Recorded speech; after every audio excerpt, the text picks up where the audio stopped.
Buenos días, qué bueno que nos reciben una vez más en esta serie de programas organizada de manera conjunta por la Coordinación de Universidad Abierta y Educación a Distancia y el Instituto de Investigaciones Filosóficas.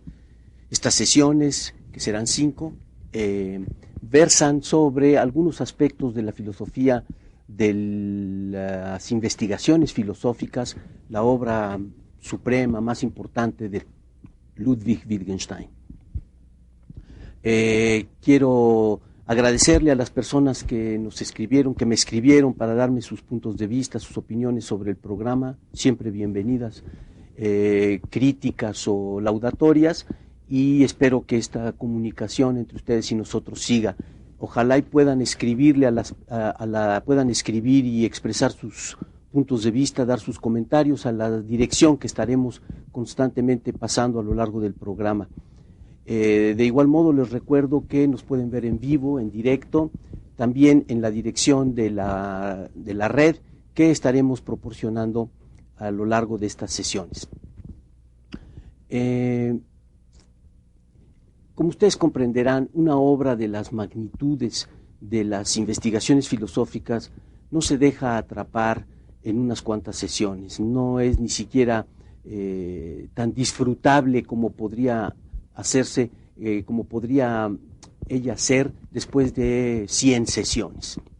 Es un texto demasiado rico, con demasiadas implicaciones, demasiado profundo, como para poderlo disfrutar, aprovechar en unas cuantas pláticas. Por eso me parece que es importante tratar de entender la estrategia general de Wittgenstein. Los problemas de Wittgenstein son problemas filosóficos, no son problemas científicos. Los problemas filosóficos requieren de un cierto modo de tratamiento. Entonces, la originalidad en el caso de Wittgenstein consiste en que estos problemas son tratados vía el lenguaje. No es que el lenguaje sea de interés particular para nosotros en filosofía. Es igual de interesante el lenguaje que los números, Dios, el alma, la inmortalidad, la vida, lo que sea, ¿sí? Lo que pasa es que el lenguaje, por sus características, por el hecho de que nosotros estamos sumergidos en ese universo que él constituye, tienen una relación peculiar con los problemas filosóficos tradicionales. Los problemas filosóficos son enredos conceptuales, son problemas de comprensión, de pensamiento, pero es evidente que si nosotros hablamos de comprensión, de pensamiento, de conceptos, pues estamos presuponiendo un lenguaje, un simbolismo. Si no hubiera eso, pues no hay lo otro, ¿sí? Si no hay un lenguaje, no hay no solamente expresión de pensamientos, no hay pensamientos. Entonces, tenemos que hacer una especie de recodo en el camino, hacer un tour para poder llegar hasta los problemas filosóficos. Hay una labor propedéutica que se tiene que realizar previamente para poder entonces abordar, enfrentar y disolver los enigmas filosóficos. Wittgenstein tuvo siempre esta intuición viva, la idea de que una problemática filosófica tiene que ser el resultado de alguna clase de incomprensión. Una clase de incomprensión relacionada con el lenguaje, porque el lenguaje es una maquinaria que podemos simplificar muchísimo, que es lo que se hace normalmente, como podemos tratar de captarla en toda su riqueza, su vivacidad, y eso ya requiere cambios en nuestra concepción. Es evidente que una concepción errada de entrada del lenguaje va a tener repercusiones graves en el terreno de la filosofía. Los problemas de la filosofía surgen para cualquier hablante, precisamente porque están relacionados con el lenguaje, y surgen en todos los contextos, en los contextos científicos, en los contextos políticos, en naturales, todos generamos esta clase de confusiones porque nuestra concepción del lenguaje es errada.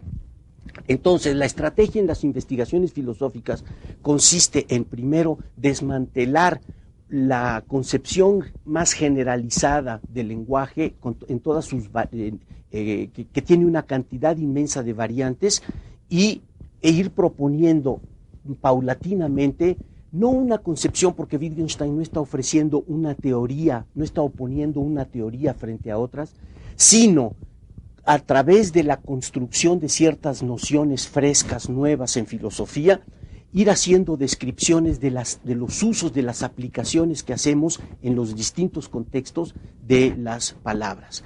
Entonces, esta es la estructura general de esta primera parte, del texto, como vimos la vez pasada. Entonces, ¿cuál es esta concepción general que Wittgenstein se aboca a destruir? Queda recogida bajo el rótulo de concepción agustiniana, porque Agustín tiene un texto del que Wittgenstein se sirve, en el que presenta lo que todos los hablantes estamos dispuestos a decir, a lo que estamos dispuestos a sentir, y a lo que muchos filósofos dicen que sí, solo que de manera un poco más técnica, más sofisticada, con términos propios, en terminología filosófica tradicional. Entonces, pero la idea sigue siendo la misma. ¿Cuál es esta idea del lenguaje que está en juego y que Wittgenstein quiere eliminar de una vez por todas? Cosa que, por lo que vemos en la producción filosófica contemporánea, no se logró. Es la idea primero de que el lenguaje es una especie de cálculo. El lenguaje está regido por reglas unívocas, reglas transparentes, que dicen ellas mismas cómo se deben aplicar o seguir, acerca de las cuales no hay ningún problema de interpretación. Pero además está la idea de que las palabras del lenguaje son esencialmente nombres de objetos, de cosas, de individuos, de lo que sea. Y que estas cosas, estos individuos, son los significados de las palabras, ¿sí? Y asimismo con los predicados, lo que estaríamos nosotros haciendo, inclusive con los nombres comunes, sería sintetizar una serie de notas que son condiciones necesarias y suficientes para poder aplicar el término en cuestión. Y también con las proposiciones. La noción de proposición, como ustedes saben, es una noción crucial en filosofía, es muy importante. Básicamente, no quiere decir propuesta, básicamente quiere decir el sentido, el contenido semántico de una oración. Eso que podemos expresar en distintos idiomas, ¿sí? Yo puedo decir, Toy Scott, that's a cat, eso es un gato, sea un chat, o como le quieran poner, y digo lo mismo en distintos idiomas, ¿sí? Esto que es lo mismo, eso es una proposición. Y estas proposiciones son cruciales, son en la filosofía tradicional, son el sentido de lo que nosotros decimos, porque jugamos con instrumentos que son los vehículos de esas proposiciones. Entonces, en la concepción tradicional, las oraciones no cumplen otra función más que la de expresar proposiciones, y la característica fundamental de las proposiciones, la noción en relación con la cual quedan caracterizadas, son las nociones de verdad y falsedad. Lo importante de una proposición es que es verdadera o falsa, es decir, que le podemos aplicar, como dice Wittgenstein, el juego de las funciones de verdad. Entonces, este es el cuadro general, y un cuadro que Wittgenstein empieza a desmantelar. Incluye también la idea de que en su origen, al iniciarse en el lenguaje, el aprendiz lo que recibe son definiciones ostensivas. Es decir, son estos procedimientos, estos mecanismos en los que conectamos señas con objetos, dado que no podemos definir todas las palabras en términos de palabras, tiene que haber un momento en que conectamos palabras con algo extralingüístico puro, un objeto puro de la realidad, y ahí lo atrapamos mediante una palabra. Esto ya tiene implicaciones que a la larga son desastrosas para la filosofía. Implica que hay algo así como una realidad que es independiente de nuestras categorías lingüísticas, de nuestras categorías gramaticales, en un sentido que espero explicar en otro momento, no de gramática superficial. Hay dos nociones de gramática, entonces, en este otro sentido, y como si pudiéramos hablar de la realidad en abstracto, independientemente del modo como nosotros la categoricemos. También está la idea de que el lenguaje opera por sí solo y que el pensamiento se conecta con el lenguaje porque coinciden en estructura y coinciden en que en términos que se refieren a los mismos objetos. Esto es lo que está implícito en la cita de Agustín. ¿Sí? Agustín dice que cuando él era un infante, digamos 5, 6, 8 meses, y estaba aprendiendo a hablar, él interpretaba lo que los adultos le decían y entendía que lo que querían era que él repitiera la palabra porque esa palabra tenía como significado el objeto al que estaban apuntando sus mayores. Si ¿cómo puede un niño que no tiene un vocabulario, que no tiene un lenguaje asimilado, interpretar intenciones de adultos, entender que se están refiriendo a ciertos objetos y no a otros? ¿Sí? ¿Cómo puede hacer eso un ser que carece de un lenguaje? Entonces, estos problemas están englobados, implicados por la concepción tradicional. Ahí se generan problemas en relación con entidades abstractas, con procesos mentales, con el concepto general de realidad y con muchísimos otros temas que se van derivando de esos. Por lo tanto, si nosotros queremos enfrentarnos a estos problemas de una manera nueva, tenemos que desbancar esta concepción del lenguaje que está en juego.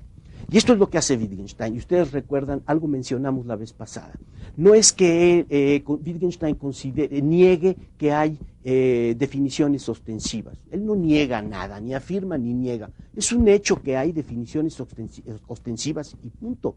El problema está en que la definición ostensiva no opera, no funciona como los filósofos clásicos, sobre todo los de corte empirista, quieren que funcione. Ellos ubican la definición ostensiva al inicio del lenguaje y Wittgenstein muestra que una definición ostensiva puede funcionar solo cuando alguien ya dispone de un lenguaje, cuando ya dispone de las categorías mínimas para poder interpretar debidamente, aceptar debidamente lo que la otra persona le está diciendo. Si yo le digo a alguien, eso es magenta, y no sabe de qué estoy hablando, no va a entender lo que le quiero decir, no va a entender si me refiero al objeto, a su textura, a la dirección en la que apunto, a la que sea. Él tiene que saber previamente que estoy hablando de colores. O si le digo, tengo una caries, tengo un dolor particular, si no tiene el concepto de dolor, de sensación, no va a poder interpretar lo que le estoy diciendo, ¿sí? Entonces, es falso, no que haya definiciones ostensivas, sino que estén en el inicio del lenguaje. Todos nos movemos ya en el universo del lenguaje desde el inicio. No hay una confrontación del lenguaje con la realidad como dos cosas que nosotros después hábilmente ponemos en conexión. Entonces, ¿cómo va a desmantelar Wittgenstein esto? Criticando los supuestos, las presuposiciones de esta concepción y algunas de sus tesis más importantes. La idea de que los objetos son los significados de los nombres. Eso es un error garrafal. Se puede destruir, vamos a suponer que llamamos vaso a esto y que alguien dice que el significado de vaso es esto. Bueno, si se rompe el vaso, no decimos que se rompió el significado. Si se muere el señor que se llama Pepito, no por eso se murió el significado. Aquí hay una confusión de significación con referencia, esa identificación que tanto daño ha hecho en la historia de la filosofía. Entonces, Wittgenstein rechaza esta idea y rechaza la idea de que el lenguaje funciona de manera unívoca. Piensen en una oración tan simple como Napoleón era corso. Si yo le pregunto a una persona lo que quise decir o lo que él entendió con lo que yo dije, me dirá que el general francés que vivió en el siglo XIX era corso. Si otra persona me dirá, no, es el esposo de Josefina de Beauharnais que era corso. Y otra persona me dirá, el hombre que perdió la batalla de Waterloo era corso. O sea, van a entender cosas diferentes los hablantes, inclusive usando una misma palabra, ¿sí? Esto está implicado, y este es un resultado que Wittgenstein adopta de la famosa teoría de las descripciones de Bertrand Russell. Russell muestra cómo el pensamiento, como él dice, en la mente de una persona que usa un nombre propio, solo se puede hacer explícito si se reemplaza el nombre por una descripción.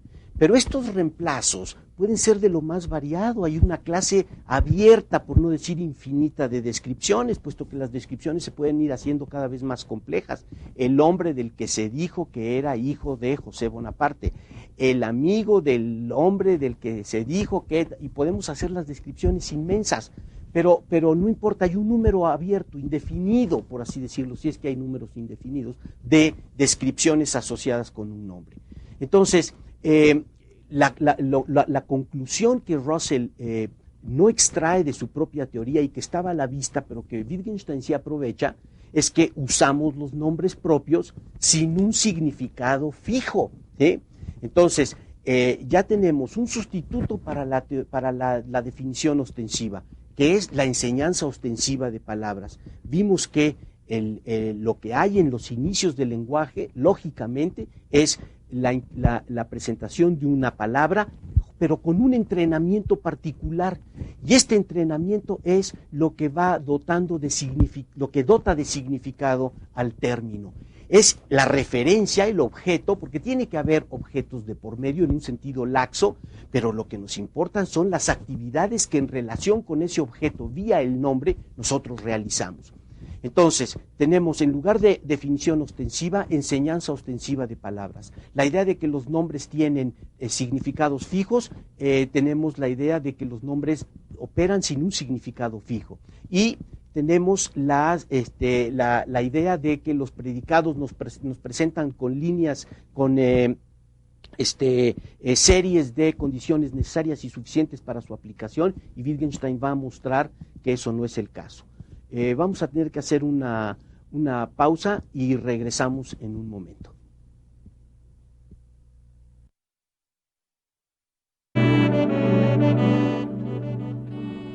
Bueno, estamos de regreso, vamos a retomar rápidamente el hilo de la exposición. Estábamos viendo cómo Wittgenstein va poco a poco minando una concepción muy extendida, muy popular en el mundo de la filosofía, y que tiene ciertos, a pesar de una serie de variantes, muchos rasgos en común. Hay como un hilo conductor a lo largo de todas estas teorías que brotan desde Platón y llegan hasta Davidson, ¿sí?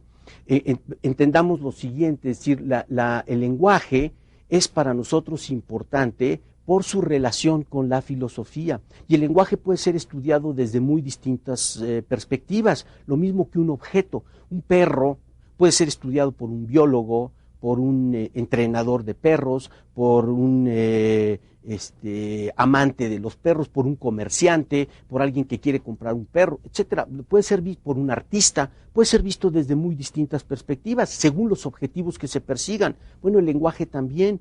No estamos compitiendo con lingüistas ni con gente que estudia cuyo objeto de estudio es el lenguaje, ¿sí? A nosotros nos interesa el lenguaje por su relación con nociones como significado y referencia. Entonces, estábamos viendo que hay, por un lado, en la concepción clásica, agustiniana, cuya formulación lógica ideal la tenemos en el Tractatus, la idea de definiciones ostensivas. La idea de que las palabras son nombres, de que los nombres tienen como significado un objeto, de que hay reglas fijas, de que los predicados y los nombres comunes nos dan listas de condiciones necesarias y suficientes para la aplicación de la palabra. Por ejemplo, si digo esto es un auto y señalo a un Volkswagen, y luego digo esto es un auto y señalo a un Mercedes, o un auto, a un Corvette, a un BMW, a un Ford, lo que sea, se supone que es porque todos estos artefactos tienen una serie de características en común, y cualquier objeto que tenga estas características, ya es un auto. Vamos a ver que hay problemas con eso, ¿sí? Y luego la idea de proposiciones como algo que es esencialmente verdadero o falso, ¿sí? Este es el cuadro general que Wittgenstein está tratando de desbancar, de desmantelar de una vez por todas. Y lo va a hacer no, como dije, oponiendo una teoría, sino por medio de un vocabulario nuevo, nociones frescas que no han sido gastadas, que no están gastadas, como la idea de analiticidad, de a priori, nociones nuevas que él introduce en filosofía, y ahorita vamos a hablar de ellas, y una serie de métodos nuevos para responder a las preguntas que se supone que con estas teorías respondemos. Entonces, frente a la definición ostensiva, él propone la enseñanza ostensiva de palabras, ¿sí? Eso es lo que habíamos visto en la sección 6, en donde Wittgenstein explica cómo el significado de una palabra va a variar según el entrenamiento que reciba el aprendiz, ¿sí? el que está iniciándose en el lenguaje. Después, frente a la palabra, fija, la idea de que las palabras son nombres, eso es una mera etiqueta, no sirve de nada, ¿sí? Lo que importa es que los nombres propios no tienen un significado fijo, ¿sí? Frente a esta idea de los predicados, que podemos ejemplificarla básicamente de esta manera. Tenemos un auto, tenemos otro auto, A1, A2, y tienen algo en común. Estas condiciones son las que tienen que satisfacer todas las cosas que quieran ser autos, ¿sí? O que queramos nosotros llamar autos. Entonces tenemos un auto 3 y tiene estas condiciones en común, un auto 4 y tiene estas condiciones en común, etcétera, ¿sí? Y es porque hay algo en común que llamamos a ciertos artefactos autos. Pero lo mismo con perro, con planta, con puerta, con mesa. Piensen en mesa y decimos, esto es una mesa, esto es otra mesa, porque asumimos que si empleamos la misma palabra es porque comparten cualidades, propiedades, ciertos rasgos en común. Pero Wittgenstein muestra que eso no es cierto. El caso de mesa es un buen ejemplo. Si preguntamos qué es una mesa, lo más probable es que alguien venga y nos diga que es un artefacto de 4 patas de madera con una plancha encima. Y que sí, voy a dejar la cuestión de la funcionalidad, ¿no? Que sirve para esto o para aquello. Bueno, pero inmediatamente acaba de decir eso y nosotros le traemos una mesa de 4 patas, pero que es de vidrio.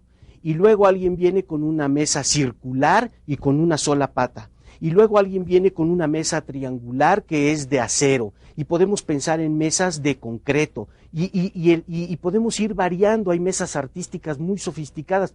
¿Por qué se llaman mesa? ¿Porque tienen algo en común? No. Porque hay un elemento que es la mesa, ¿sí? Que es un elemento paradigmático. Un modelo. Llamamos a esto mesa. Introdujimos la palabra mediante una especie de bautizo. Esto es, te llamarás mesa, y le ponemos mesa. Y luego hay cosas que son muy semejantes a las mesas, aunque no compartan exactamente todas las propiedades, pero son semejantes y lo suficiente como para permitirnos seguir empleando la misma palabra. Entonces llamamos a algo mesa, aunque haya variantes. Después podemos llamar a otra cosa mesa, y luego podemos llamar a otra cosa mesa también, aunque esta mesa y esta mesa prácticamente ya no tengan nada en común, o muy pocas cosas, o algún elemento en común, pero definitivamente lo que no hay, como en este modelo, es un hilo conductor que vale para todos los casos en los que se aplica una y la misma palabra. Y es que si nosotros aceptamos esto, no vamos a poder dar cuenta de cómo se expande el lenguaje, porque nosotros vamos ampliando nuestro horizonte de aplicación precisamente porque no estamos manejando, porque nuestro lenguaje no se rige por una serie de condiciones necesarias y suficientes como lo presuponen como se presupone en la concepción tradicional, ¿sí? Entonces, el caso más delicado, más interesante quizá filosóficamente, es el de las proposiciones. porque en la tradición la proposición quedó caracterizada como portadora de verdad, como lo que es verdad, esencialmente verdadero o falso. Pero ¿qué es lo que pasa? Tenemos oraciones que expresan proposiciones, pero si nosotros esquematizamos de esta manera a las proposiciones, van a quedar ya todas uniformizadas de cierto modo, y ya no vamos a poder hacer nada más con ellas que aplicarles el cálculo de funciones de verdad. Es como si dijéramos, en el ajedrez todas son jugadas. Sí, pero no es lo mismo el movimiento de un peón que el movimiento del caballo, que el movimiento del rey. Desde luego que podemos decir que todas son jugadas. Podemos decir en todo momento, en cualquier contexto, que nuestras oraciones están organizadas de cierto modo y que todas funcionan de la misma manera. Pero con eso vamos a perder de vista lo que era crucial en la perspectiva wittgensteiniana, que era la aplicación, la peculiaridad, las peculiaridades de aplicación de los distintos tipos de oraciones que hay.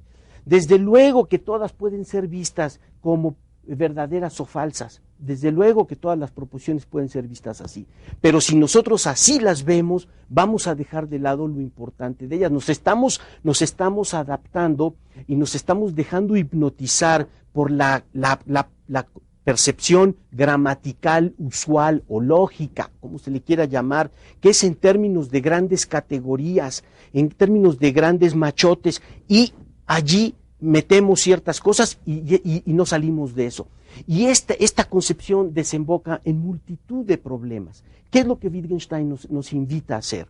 Nos invita a ver el lenguaje en términos no de su organización estructural superficial, en términos de categorías gramaticales o lógicas. No importa cuál es la diferencia en este sentido entre función y argumento y sujeto y predicado. Desde luego que podemos hacer con cierta notación, introducir nociones como la de cuantificación múltiple y demás que nos van a servir en otro contexto, que no podemos hacer con ciertas categorías simples de la gramática.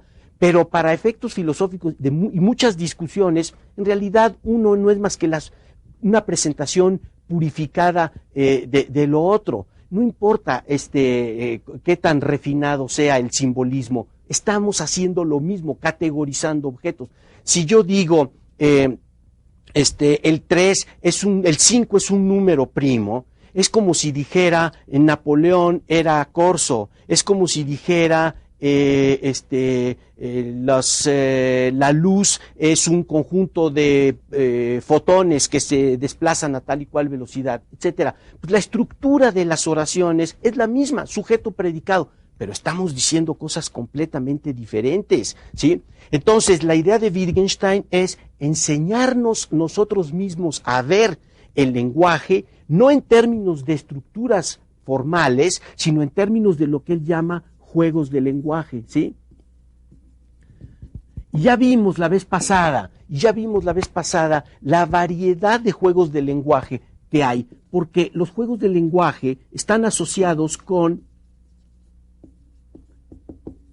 las prácticas socialmente identificables, socialmente reconocidas como tales. No estamos hablando de caprichos individuales, de cosas que solamente una persona una vez en su vida hace. Eso no nos interesa. Las prácticas de las que estamos hablando son las que son reconocibles por todos en una sociedad determinada.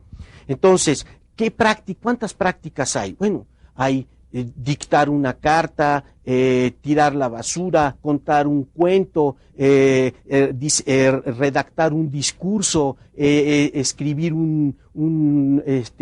los recuerdos de memorias, relatar un hecho, predecir un evento, diseñar un esquema, muchísimas, todas esas son hacer experimentos en laboratorios, hacer cálculos,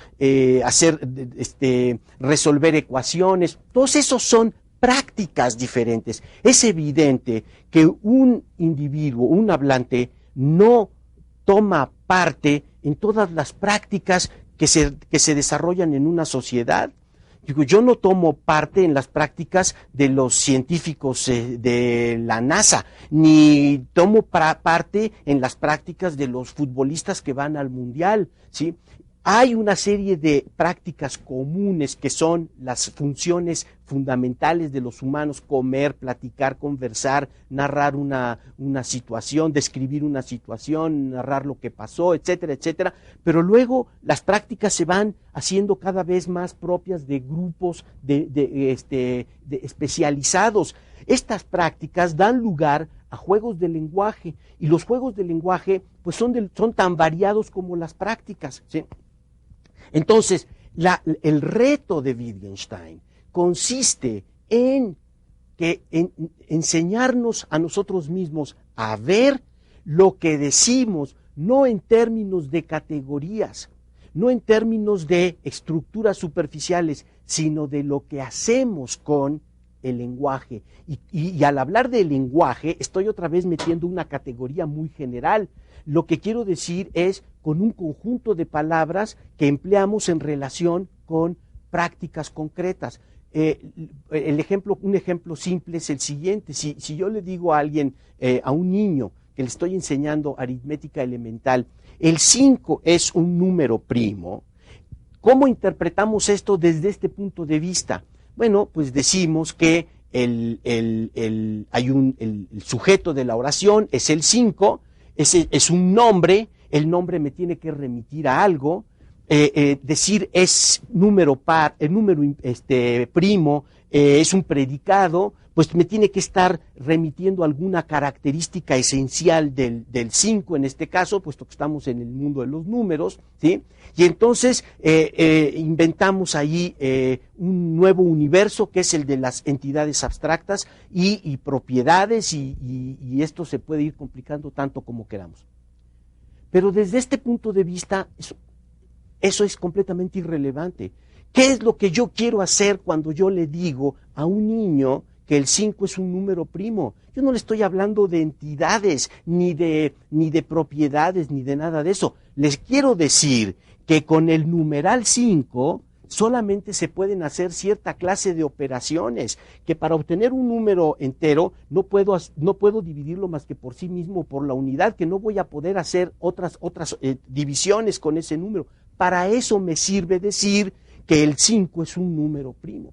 Pero esto que estoy diciendo, que es elemental, vale en contextos muchísimo más complejos, en donde se habla de cerebros, en donde se habla de conjuntos, en donde se habla de fuerzas, en donde se habla de entidades así, entre comillas, procesos tan raros como los que estoy mencionando. Si nosotros le aplicamos este esquema, pues nos vemos metidos en una explosión ontológica que no tiene fin y que no tiene ningún sentido y que no desemboca en nada. Por eso llamamos a esto, he querido referirme a esto siguiendo la expresión de von Wright, como la concepción praxeológica del lenguaje. Los efectos de una concepción errada, estática del lenguaje, son terribles. Por ejemplo, la proliferación de entidades. Un ejemplo bueno lo tenemos de esto, una ilustración buena la tenemos en la sección 36 de las investigaciones filosóficas. Fíjense lo que dice Wittgenstein. Yo voy a traducir del texto en inglés porque ya tuve oportunidad de decir, no voy a regresar sobre el tema, que la traducción en español es lamentable. No tiene la elegancia, la fuerza del texto de Wittgenstein, se pierde muchísimo. Fíjense cómo está traducido del inglés al español, y ustedes sigan el texto en español para que podamos ir confrontando. Y dice lo que Wittgenstein viene hablando de un experimento de pensamiento que voy a relatar un poco más adelante, ¿sí? Y dice lo siguiente: y hacemos aquí lo que hacemos con un montón de casos similares. Como no podemos especificar ninguna acción corpórea, cuando apuntamos a la forma, y ahorita voy a explicar qué es lo que tenía en mente cuando estaba hablando de esto, decimos que corresponde a estas palabras una actividad espiritual o mental, podríamos traducir, ¿sí? O sea, fíjense, cuando nuestro lenguaje sugiere por su estructura y sus categorías un cuerpo y no hay ninguno, allí quisiéramos decir hay un espíritu o una mente o un alma, según la época y la terminología que nos plazca. O sea, si nosotros nos dejamos llevar por las estructuras usuales, gramaticales, y mantenemos esta concepción tradicional, terminamos postulando entidades, nos lanzamos en pos de ellas, necesitamos empezar a construir teorías para atraparlas, pero todo eso es pura fantasmagoría. ¿Por qué? Porque no nos fijamos en el lenguaje desde una perspectiva de aplicación, de uso, ¿sí? Sino desde una perspectiva de categorías fijas. Y esto es lo que se sigue haciendo. Claro, este enfoque es muchísimo más exigente. ¿Por qué razón? Porque si nosotros queremos efectuar análisis concretos de aseveraciones concretas, necesitamos conocer el vocabulario involucrado, necesitamos conocer la disciplina en particular. No podemos estar haciendo análisis puramente formales como se hacen en este caso, porque aquí no corremos ningún riesgo, pero aquí tenemos que hundirnos en la disciplina para entender qué es lo que se está haciendo con esas expresiones, sin dejarnos hipnotizar por la gramática y sus descendientes. Entonces, de hecho, las investigaciones filosóficas son esto, como dije en la primera sesión, son un manual de ejercicios filosóficos en los que se nos enseña a ver el lenguaje en términos de juegos del lenguaje. Y claro, en alguna ocasión hay alusiones a las formas de vida, pero entendamos que las formas de vida son prácticas y, digamos, formas de vida, juegos del lenguaje, ¿sí? Es obvio que están unidos, el lenguaje tiene que estar relacionado con su aplicación, pero ya de las formas del lenguaje en otras direcciones nos movemos ya hacia los planos de la producción, de la historia, de la política, y esos ya no son terrenos filosóficos. Por eso el análisis filosófico se centra en el estudio de los juegos del lenguaje, sin olvidar nunca que estamos en conexión permanente con las prácticas involucradas, con las prácticas de los científicos, de los matemáticos, de los lógicos, los historiadores, ¿sí? ¿Cómo usa el verbo recordar un psicólogo? Es diferente a cómo lo usa un historiador o a cómo lo usa un neurofisiólogo o a cómo lo usamos en el lenguaje natural, ¿sí? Entonces, esta es la propuesta, esta es parte de la propuesta filosófica, tener un esquema general del lenguaje que nos hace verlo en conexión con lo que estamos haciendo, con lo que logramos hacer. Mencioné hace rato un experimento de pensamiento. Las investigaciones filosóficas son un tesoro de experimentos así. Hay muchas análisis de lo que le pasa a Wittgenstein, digamos, que él describe al momento de hablar de una experiencia en particular, persiguiendo, por así decirlo, el significado de una expresión. Entonces, es un texto que no es un monólogo, hay una discusión implícita permanente entre el filósofo tradicional y el filósofo de la nueva estirpe, ¿sí? de la nueva clase. Entonces, Wittgenstein no deja pasar la oportunidad para elevar críticas, apuntar a deficiencias, a elevar objeciones, pero también le cede la palabra al filósofo clásico, que pone en cuestión lo que él está diciendo.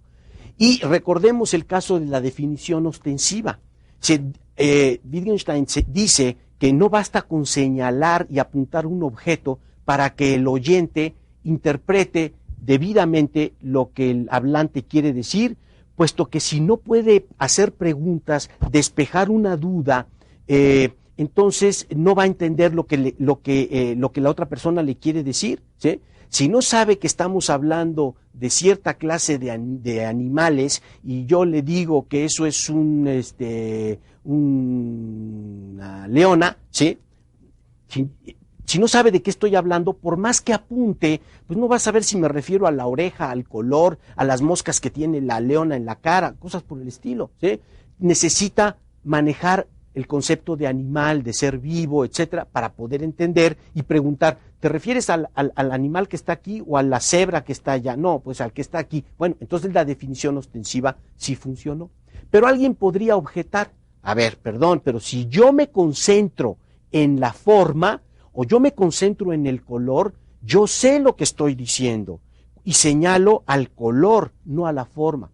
Sí, pero el oyente, ¿cómo va a entender eso? ¿Cómo va a poder distinguir entre el señalamiento del color cuando el hablante quiere indicarle que es el magenta o el índigo del que está hablando y no la forma, la textura o el peso o ciertas cualidades, otras cualidades del objeto al que apunta? ¿Cómo lo va a decir? No, es que yo me concentro en eso y yo apunto a eso. Eso no basta para atrapar el significado, ¿sí?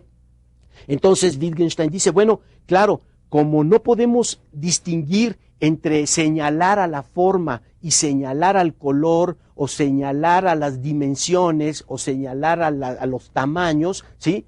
Entonces inventamos un proceso nuevo que es una actividad mental que acompaña al gesto de señalar y entonces ya supuestamente podemos aclarar lo que queríamos decir. Pero esto es mitología filosófica. Aquí Wittgenstein reemplaza este recurso al mentalismo con la idea de que lo que nos ayuda a distinguir entre apuntar a un objeto, apuntar a una forma, apuntar a un color, son las condiciones del discurso, las situaciones, el medio en el que nos inscribimos y en el que estamos hablando, el trasfondo lingüístico en el que nos ubicamos. Y entonces sí podemos distinguir una cosa de otra, ¿sí?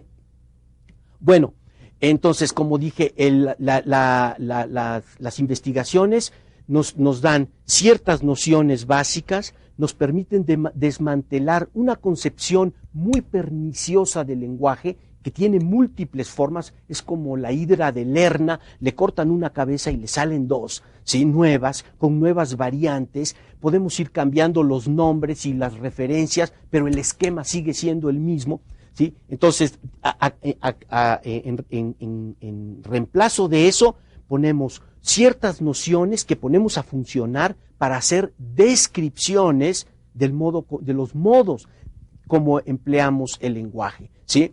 Daba yo el ejemplo la vez pasada de un texto, pero con una oración basta. Si yo le digo a alguien, ¿sí? O si yo digo, te vas a morir hoy, ¿no? Por ejemplo, yo puedo estar haciendo una amenaza, puedo estar haciendo una predicción, puedo estar haciendo un chiste, macabro, pero un chiste, puedo estar jugando con palabras, puedo estar transmitiendo un mensaje en clave, puedo estar haciendo muchísimas cosas.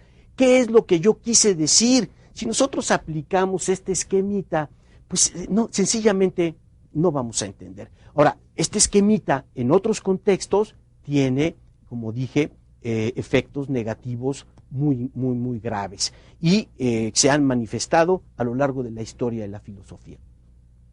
Entonces, las investigaciones filosóficas son este manual, son como una especie de evangelio, son la buena nueva en filosofía. Nos indican cómo practicar filosofía sin caer en teorizaciones y en especulaciones que no llevan a nada. Pero nos obligan entonces a realizar ejercicios filosóficos y a liberar el pensamiento de todas estas cadenas mentales que nos generan concepciones equivocadas, en particular del lenguaje. Entonces, lo que hay son ejercicios, ¿sí? Y métodos para dar cuenta de los problemas. Recuerden que la idea directriz en todo esto, subyacente, es de que si hay problemas filosóficos es porque hay incomprensiones, en particular en relación con el lenguaje, con el simbolismo, sea el que sea. Si hay problemas los problemas filosóficos pueden surgir en contextos como los de las matemáticas y las teorías de conjuntos y la lógica formal, ¿sí? Estos problemas filosóficos no van a obstaculizar el desarrollo de la disciplina, porque el lógico y el matemático van a seguir trabajando como lo han venido haciendo y van a seguir avanzando. Pero lo que va a pasar por una concepción errada, una interpretación fácil, directa de lo que están escribiendo, ¿sí?